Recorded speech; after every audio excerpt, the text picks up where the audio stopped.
Guys नमस्कार।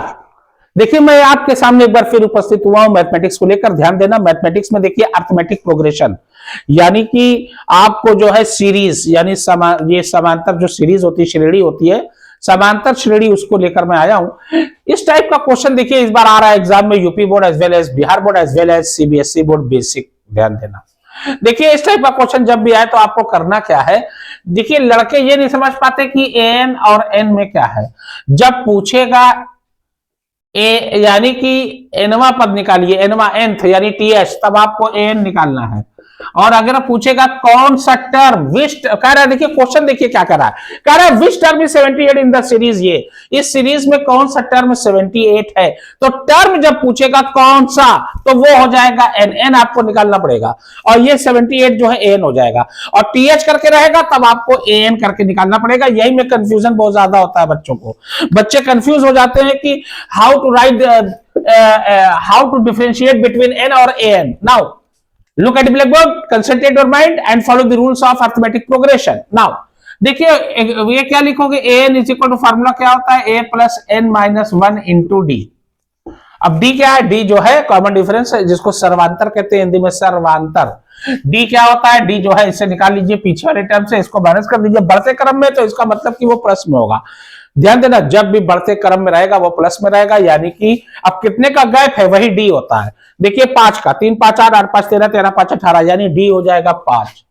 अगर यही घटते क्रम में होता तो माइनस होता 5। ध्यान देना, ये हो गया 5 आपका। ए क्या होता है, ए फर्स्ट टर्म होता है, ए यानी पहला टर्म, ए का मतलब होता है फर्स्ट टर्म, और डी का मतलब होता है कॉमन डिफरेंस यानी सर्वांतर, यानी इन दो गिनतियों के बीच में कितना डिफरेंस है। अगर वो डिफरेंस बराबर है तब तो वो सीरीज में माना जाएगा, नहीं तो नहीं अर्थमेटिक प्रोग्रेशन में। ये है कॉमन डिफरेंस।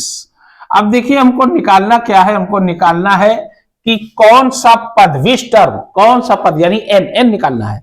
एन आपका दिया हुआ है 78 है, तो 78 हो चुका है यानी वो एन है। अब देखिए इसमें करना क्या है, थोड़ा सा ध्यान दीजिएगा आप। ये हो गया आपका फॉर्मूला, फॉर्मूला जब हो गया तो आप लिखोगे एन की जगह लिखोगे 78। ध्यान देना, और ए क्या है, पहला पद ये आपका हो गया, एन आपको निकालना है, n minus one into d क्या है 5 है आपका, बस हो गया। मॉड मास का रूल लगा दीजिए, दैट्स इट।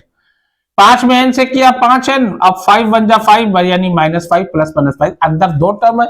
अब और जब इंटू होता है तो दोनों से बारी बारी मल्टीप्लाई होता है। ये देखिए ये हो जाएगा 78, ये देखिए माइनस है, ये प्लस है, सब्ट्रैक्ट होगा।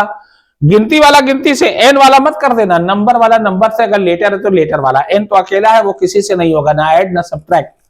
-5 और 3 तो प्लस या माइनस क्या होता है, सब्ट्रैक्ट होता है। 5 में से 3 गया 2, लेकिन -2 प्लस 5n ये हो गया। अब इसके आगे देखिए, ये 78 इज इक्वल टू, अब -2 इधर आएगा, क्या हो जाएगा, प्लस हो जाएगा, तो यहां आप कर दीजिए +2 इज इक्वल टू 5n। ये हो जाएगा 5n इज इक्वल टू 78 में 2 जोड़ दिया, कितना हो गया 80। अब जो लेटर को निकालना है वो इक्वल टू के पहले होना चाहिए, मैथ्स का तो ये रूल है। तो इक्वल टू के पहले हमने कर दिया, और इक्वल टू के पहले जो लेटर लिखा जाता है, जो वैल्यू आती है उसी लेटर की होती है। तो n की वैल्यू निकालना है, ये हो गया 80। अब ये 5 कहां जाएगा, नीचे, नीचे का मतलब डिवाइड होगा, ये 5 1 जा 5, 5 6 जा 30, तो n की वैल्यू आई कितनी 16, यानी 16वां टर्म जो होगा, 16वां टर्म वही 78 होगा। ध्यान देना, जब भी पूछेगा इसी तरीके से आपको पूछेगा।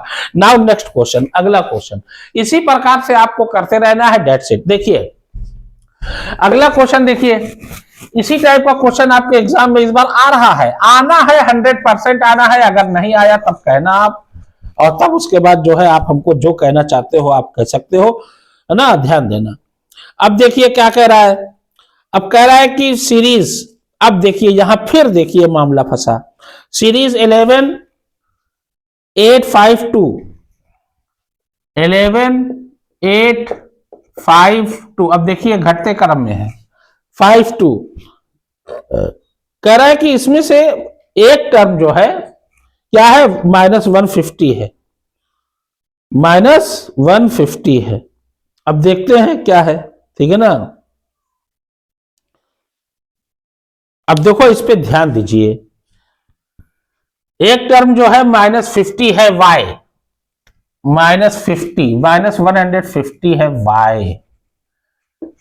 क्या ये -50 कह रहा है कि क्या -150 इसका टर्म है, मतलब इसमें आएगा। अब देखो आएगा कि नहीं आएगा ये तो भाई हम नहीं कर सकते, अभी तो इसको जो है हमको सॉल्व करके पता करना पड़ेगा कि ये होगा कि नहीं होगा। देख लेते हैं।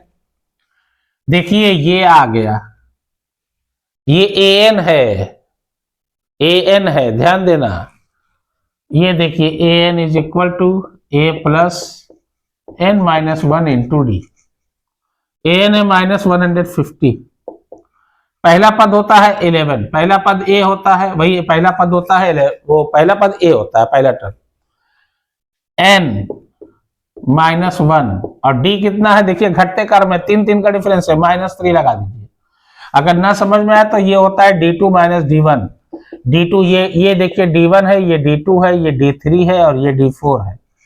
तो d2 कितना है आपका 8 माइनस 11, प्लस माइनस सब्ट्रैक्ट होता है, ये देखिए -3 आएगा, सीधी सी बात है। तो ये हो गया -150 इज इक्वल टू, देखते हैं आता है कि नहीं, 11 प्लस ये -3n, तो यहाँ माइनस ही लगा दो ना, प्लस माइनस माइनस, और ये माइनस माइनस ये प्लस हो जाएगा, 3 1 जा 3, ठीक। -150 ये हो जाएगा 14, ये हो जाएगा -3n प्लस 14। अब 14 वाला इधर लाओ, -3n इज इक्वल टू, अब ध्यान देना ये पूरा अगर इधर लाएंगे प्लस हो जाएगा, तो ये हो जाएगा -150 -14 -3n is equal to, minus minus add होता है, ये हो जाएगा -164, माइनस माइनस कट गया, n इज इक्वल टू 164/3। अब तो कटेगा ही नहीं, लिखोगे नहीं, नहीं है ये टर्म है ही नहीं, हो गया आपका। एनी डाउट, ध्यान देना। अब देखिए अगला क्वेश्चन, इस टाइप के क्वेश्चन जो है ना आपके अर्थमेटिक प्रोग्रेशन में आपके आते बहुत हैं। In case of any problem देना आस्क मी, तब आप पूछ सकते हो। ध्यान देना। देखिए अगला क्वेश्चन कह रहा है, हाँ अब देखिए एक सीरीज है 21 18 15 21 18 15 करके ये ऐसे बना हुआ है। चलो इन द सीरीज कह रहा है कौन सा टर्म -81 है। अब कौन सा टर्म फिर आ गया -81। अच्छा कह रहा है which term is -81 in the series 21 18 and 15। 21 18 15 की सीरीज में कौन सा टर्म -81 है। तो कौन सा टर्म पूछा है, तो n, नंबर ऑफ टर्म्स का मतलब वही n। तो देखिए फॉर्मूला लगाओगे an is equal to a plus bracket में n minus 1 into d. an क्या है -81, यहां रख दीजिए -81। a क्या होता है, पहला टर्म होता है, ये हो गया 21 प्लस n माइनस 1। अब देखिए d क्या है, कॉमन डिफरेंस सर्वांतर घटते क्रम में है, तो इसका मतलब d इज इक्वल टू होता है d2 माइनस d1। और d2 कितना है आपका 18 माइनस 21, प्लस माइनस सब्ट्रैक्ट होता है, साइन बड़ी गिनती का 21 बड़ा 21 के आगे माइनस है, तो इसलिए -3। सीधी सी बात है, घटते क्रम में माइनस होगा, घटेगा तो माइनस होती है। अब देखिए ये हो जाएगा -3, ये हो गया -81 इज इक्वल टू 21 प्लस, लेकिन माइनस प्लस माइनस यहां माइनस कर दीजिए, क्यों, क्योंकि प्लस n और माइनस, प्लस माइनस क्या होता है इंटू में, प्लस माइनस माइनस होता है, ध्यान देना। तो ये हो जाएगा -3n। अब ये माइनस माइनस प्लस, 3 1 जा 3, भाई दोनों से मल्टीप्लाई होगा ना, बाहर वाले से, अंदर दो टर्म है ना, ब्रैकेट वाले में बारी बारी से मल्टीप्लाई होता है, ये हो गया आपका। अब ये 21 प्लस में ये 21 सेम नंबर है, अगर नवगिनती में है तो दोनों को ऐड कर देंगे, अगर लेटर वाला होता वो भी ऐड करते, लेकिन n वाला अकेला है, n और कहीं है नहीं, तो इसको तो ऐड कर नहीं सकते, इसको करेंगे। 21 और 3 दोनों प्लस में है, तो ये हो जाएगा -81, ये हो जाएगा 24 -3n। पूरा पलट लीजिए, सवाल पे कोई फर्क नहीं पड़ेगा। मैथ कहता है कुछ भी करिए, लेकिन सवाल पे फर्क ना पड़े। अब 24 इधर जाएगा, क्या हो जाएगा, माइनस हो जाएगा। ये देखिए अब माइनस माइनस क्या होता है, ऐड होता है, और साइन वही लगता है, सेम साइन हमेशा ऐड होती है, साइन वही लगता है, सेम साइन है ना, ऐड कर लो, अब वही साइन जो माइनस दोनों तरफ है तो वही माइनस लगा दो, दैट्स इट, यही इसका रूल है। ये हो जाएगा 4 1 5 8 2 10 105 -105, ये माइनस माइनस कट गया, तो क्या आया n इज इक्वल टू, ये आया 105/3, पांच एक 6, 3 के टेबल में 6 आता है ना, तो 3 से कटेगा ऑटोमेटिक। 3 3 जा 9, 3 5 जा 15, तो n की वैल्यू कितनी आई 35। That will be the answer of this question. यानी 35वां टर्म जो होगा, 35वां वही होगा -181। दैट्स इट, हो गया। ओके।